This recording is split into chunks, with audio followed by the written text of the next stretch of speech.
नमस्कार, prime time में आपका स्वागत है। मैं हूं साक्षी सभरवाल। प्राइम टाइम में आगे बढ़ने से पहले आज दिन भर की कुछ खास बड़ी खबरों की अगर बात करें तो डॉक्टर फारूक अब्दुल्ला ने एक बार फिर भारत पाकिस्तान को बातचीत के लिए आगे आने को कहा है। उन्होंने कहा कि इसके बिना कश्मीर में शांति कभी नहीं हो सकती। आपको बता दें कि आज श्रीनगर में पत्रकारों से बात करते हुए डॉक्टर फारूक अब्दुल्ला ने कहा कि भारत और पाकिस्तान को एक दूसरे से बात करनी चाहिए। जब तक वे कश्मीर पर भी एक दूसरे से बात नहीं करेंगे, हत्याएं नहीं रुकेंगी। जब वे चीन से बात कर सकते हैं तो पाकिस्तान से क्यों नहीं। दोनों मुल्कों के में दिल साफ होना चाहिए। दिखावट बहुत होगी, मगर जब तक कश्मीर के मामले में दोनों मुल्क ईमानदारी से नहीं बात करेंगे, तब तक ये सब तमाशा है। इस तमाशे को करते जाएंगे, हर साल होता जाएगा तमाशा, मगर यह मामला वहीं रहेगा। 15 अगस्त यानी स्वतंत्रता दिवस, इस दिन को बस अब कुछ ही दिन शेष रह चुके हैं। वहीं जम्मू कश्मीर में मेरी माटी मेरा देश अभियान के तहत, जो कि 15 अगस्त तक जारी है, विभिन्न स्थानों पर तिरंगा रैलियों का जमकर आयोजन किया जा रहा है। ये रैलियां जो हैं ये लगातार बढ़ रही हैं और इन रैलियों में बड़ी संख्या में स्कूली बच्चे, युवा हिस्सा ले रहे हैं और भारत माता की जय घोष का उद्घोष कर रहे हैं। बीते काफी समय से जहां जम्मू कश्मीर में स्मार्ट मीटर लगाने का लोग लगातार विरोध कर रहे हैं, इन मीटरों को लगाने के कई नुकसान जहां लोग लगातार गिनवा रहे हैं। सबसे ज्यादा इन मीटरों को लेकर जहां लोगों की शिकायत है वो ये है कि इन मीटरों में रीडिंग ज्यादा आती है, यानी लोगों को भारी भरकम बिजली के बिल आएंगे।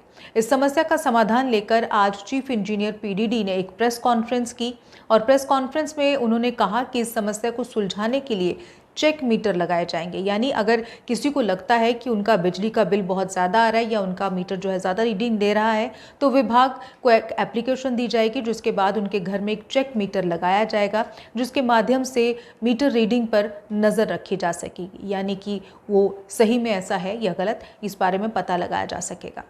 हुए हैं यहाँ पे जो हम स्मार्ट मीटर्स लगा रहे हैं जम्मू डिस्ट्रिक्ट में, लोगों के काफ़ी सारे डाउट्स हैं, काफ़ी उनके शक शुबा हैं। उसको क्लियर करने के लिए मैं आपके माध्यम से जम्मू डिस्ट्रिक्ट की पब्लिक को ये बोलना चाहता हूँ कि जो हम स्मार्ट मीटर लगा रहे हैं ये उनके भले के लिए है और ये बिल्कुल एक्यूरेट मीटर्स हैं। लोगों के डाउट्स हैं, जैसे मिथ हैं कि ये मीटर तेज़ चलते हैं। हमने उस चीज़ को क्लियर करने के लिए ये आपको बताना चाहता हूँ कि ये मीटर्स हाईली एक्यूरेट मीटर्स हैं। 0.0001% इसमें एरर के चांसेस हैं। और अब हमने हर सब डिवीज़न में अपने चेक मीटर्स रख दिए हैं। जो चेक मीटर्स वो हैं जो मीटर्स, अगर किसी को डाउट है वो एग्जीक्यूटिव इंजीनियर को एप्लीकेशन देगा कि मुझे शक है मेरा मीटर तेज़ चल रहा है। अकॉर्डिंगली उसके घर पे हम एक और मीटर लगा देंगे, एक नॉर्मल मीटर जो स्मार्ट मीटर नहीं होगा, इलेक्ट्रॉनिक मीटर लगाएंगे और हम 2 दिन उसको वॉच करेंगे और देख लेंगे कंज्यूमर के सामने उसकी रीडिंग और उसकी रीडिंग बराबर आती है। और इससे जो भी लोगों को ये डाउट है कि ये मीटर तेज़ चलते हैं, ये एक्चुअल में तेज़ नहीं चलते। ये जो एक्चुअल रिकॉर्ड करते हैं, पहले जो मीटर थे वो भी एक्चुअल रिकॉर्ड करते थे, वो भी बिल्कुल एक्यूरेट थे, मगर उसमें ह्यूमन इंटरफेरेंस थी। हमारा आदमी जाता था, रीडिंग लेता था और फिर वो आता था, उसमें कई बार गलती लग जाती थी या कई बार वो गलत रिकॉर्ड करता था। ये जो स्मार्ट मीटर्स हैं इनमें ह्यूमन इंटरफेस बिल्कुल नहीं है। इसने ऑटोमेटिकली मीटर रीडिंग हमारे डाटा सेंटर में भेज देनी है और डेली बेसिस पे भेजेगा। और हर कंज्यूमर, उसमें सबसे बड़ी अच्छी बात यह है कि हर कंज्यूमर अपने मोबाइल पे अपनी आईडी डाल के अपनी रोज़ की रीडिंग चेक कर सकता है कि मेरी आज की कंजप्शन 3 यूनिट है, आज की कंजप्शन 10 यूनिट है। क्यों 10 यूनिट है? मैं 3 करना चाहता हूँ तो कम इस्तेमाल करें बिजली, तो 3 हो जाएगी। अकॉर्डिंगली वो देख सकता है कि मेरी हर रोज़ बिजली कितनी कंज्यूम हो रही है। नंबर 2, हमने सारे सब डिविजन्स में हफ्ते में 3 बार, ट्यूसडे, थर्सडे एंड सैटरडे 11 बजे से लेके 1 बजे तक हमारा स्टाफ रहेगा। जिसको भी कोई डाउट है स्मार्ट मीटर्स का, स्पेशली बिकॉज बाकी दिन और भी बड़े काम होते हैं, तो वो उनकी स्मार्ट मीटर्स की प्रॉब्लम्स को देखेंगे।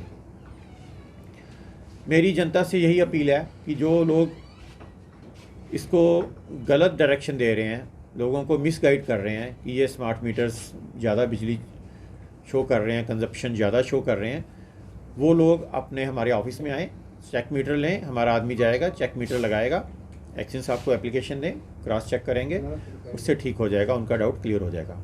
अब बात प्राइम टाइम में आज के मुख्य मुद्दे की। हर बार एक नए मुद्दे पर हम बात करते हैं और आज भी एक नए मुद्दे पर आपके सामने आप नया मुद्दा लेकर आए हैं। आज के समय में प्रत्येक परिवार में से कोई ना कोई सदस्य बीमार पाया जाता है और जाहिर सी बात है कि बीमार होने पर दवा ही इसका समाधान होती है। लेकिन आजकल लगातार महंगी हो रही दवाएं भी आम इंसान की पहुंच से बाहर है। एक तरफ आम इंसान वैसे ही महंगाई के बोझ से लगातार दबा हुआ है, ऊपर से महंगी दवाइयां उसकी पहुंच से भी बाहर हो रही हैं। दरअसल अप्रैल से ज़रूरी दवाओं को देखते हुए जो ज़रूरी दवाएं हैं उनके दामों में वैसे ही बढ़ोतरी हो चुकी है, जिनमें पेन किलर्स, एंटीबायोटिक्स, दिल की दवाएं आदि शामिल हैं। लेकिन इन सब से परे कुछ जेनरिक दवाएं भी हैं जिनके दाम तो बहुत कम हैं, लेकिन अगर असर की बात करें यानी असर अन्य ब्रांडेड दवाओं जैसा ही है। सरकार ने कई बार जेनरिक दवाओं का इस्तेमाल करने की लोगों से अपील की है, लेकिन ज़्यादा जानकारी ना होने के कारण ये दवाएं आम लोगों की पहुंच से आज भी दूर हैं। खैर, अब आपको बताऊं कि ये बात मैं क्यों कह रही हूं, क्योंकि नेशनल मेडिकल एसोसिएशन ने आज नए नियम जारी करते हुए सभी डॉक्टर्स को जेनरिक दवाएं लिखने के लिए कह दिया है। उन्होंने कहा है कि ऐसा ना करने पर डॉक्टर्स को दंडित किया जाएगा, यहां तक कि प्रैक्टिस करने का उनका लाइसेंस भी कुछ अवधि के लिए निलंबित किया जा सकता है। संबंधित जो ऑर्डर है इसमें डॉक्टरों से ब्रांडेड जेनरिक दवाएं लिखने से बचने के लिए कहा गया है। इसमें कहा गया है कि भारत में दवाओं पर अपनी जेब से किए जाने वाला खर्च स्वास्थ्य देखभाल पर सार्वजनिक खर्च का एक बड़ा हिस्सा है। जेनरिक दवाएं ब्रांडेड दवाओं की तुलना में 30 से 80% तक सस्ती होती हैं, इसलिए जेनरिक दवाएं लिखने से स्वास्थ्य देखभाल की लागत में कमी आ सकती है। इसके अलावा गुणवत्तापूर्ण देखभाल तक पहुंच में सुधार हो सकता है। हालांकि इससे पहले केंद्र सरकार ने भी मई महीने में ऐसा ही आदेश जारी किया था, जिसमें ये कहा गया था कि जेनरिक दवाओं को लिखा जाए। चलिए, ये तो एक सराहनीय कदम है। आम जनता जो महंगाई की मार से त्रस्त है उसे कुछ राहत तो मिलेगी। आइए आपको बताएं कि आखिर ये जेनरिक दवाएं हैं क्या, क्योंकि बहुत सारे लोगों के दिमाग में होगा कि जेनरिक दवाएं हैं क्या। क्या कंपनियां बीमारियों के इलाज के लिए शोध करती हैं, उसके आधार पर सॉल्ट बनाती हैं जिसे गोली, कैप्सूल या दूसरी दवाओं के रूप में स्टोर कर लिया जाता है। एक ही सॉल्ट को अलग अलग कंपनियां अलग अलग नाम से तैयार करती हैं और अलग अलग कीमत पर बेचती हैं। सॉल्ट का जेनरिक नाम एक विशेष समिति तय करती है।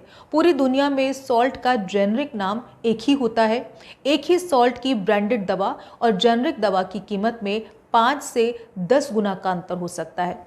कई बार तो इनकी कीमतों में 90% यानी 90% तक का भी फर्क होता है। किसी फॉर्मूला पर आधारित अलग अलग केमिकल मिलाकर दवाई बनाई जाती है। मान लीजिए कोई बुखार की दवाई है, अगर इसी दवाई को कोई बड़ी कंपनी बनाती है तो ये ब्रांडेड दवाई बन जाती है। हालांकि कंपनी सिर्फ उस दवाई को एक नाम देती है, वही जब कोई छोटी कंपनी इसी दवाई को बनाती है तो इसे जेनरिक दवाई कहा जाता है। हालांकि इन दोनों के असर में कोई अंतर नहीं होता, सिर्फ नाम और ब्रांड का अंतर होता है। विशेषज्ञों के मुताबिक दवाइयाँ मॉलिक्यूल्स और सॉल्ट से बनती हैं, इसलिए दवा खरीदते समय उसके सॉल्ट पर ध्यान देना चाहिए, ब्रांड या कंपनी पर नहीं। अब बात आती है इसकी गुणवत्ता को लेकर, तो आपको बता दें कि जेनरिक दवा के फॉर्मूले पर तो पेटेंट होता है, लेकिन उनके मटेरियल का पेटेंट नहीं होता। अंतर्राष्ट्रीय मानकों पर बनी जो जेनरिक दवाइयाँ हैं उनका असर भी ब्रांडेड दवाइयों के बराबर ही होता है। जेनरिक दवाओं की डोज और साइड इफेक्ट ब्रांडेड दवाइयों जैसे ही होते हैं। अब कई लोग ये सवाल करते हैं या शक की नज़र से भी देखते हैं कि ये दवाएं इतनी सस्ती क्यों होती हैं, जबकि यही सॉल्ट की ब्रांडेड दवाएं महंगी होती हैं। तो आपको बता दें कि पेटेंट ब्रांडेड दवाइयों की कीमत कंपनियां तय करती हैं।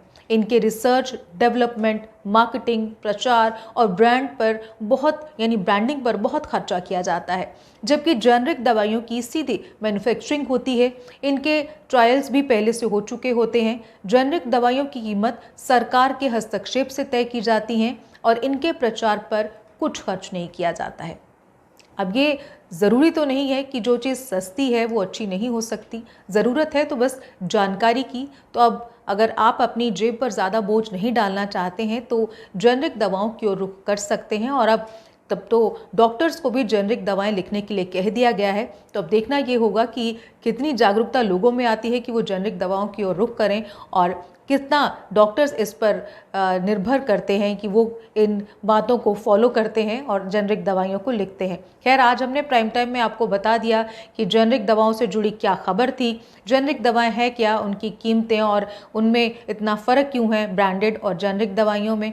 तो उम्मीद है कि आपको आज जेनरिक दवाओं के बारे में जानकारी ज़रूर मिल गई होगी। और आज के प्राइम टाइम में बस इतना ही। कल फिर से एक नए मुद्दे के साथ फिर से प्राइम टाइम में हाजिर होंगे। तब तक के लिए आप देखते रहिए जेके अपडेट और मुझे दीजिए इजाज़त। नमस्कार।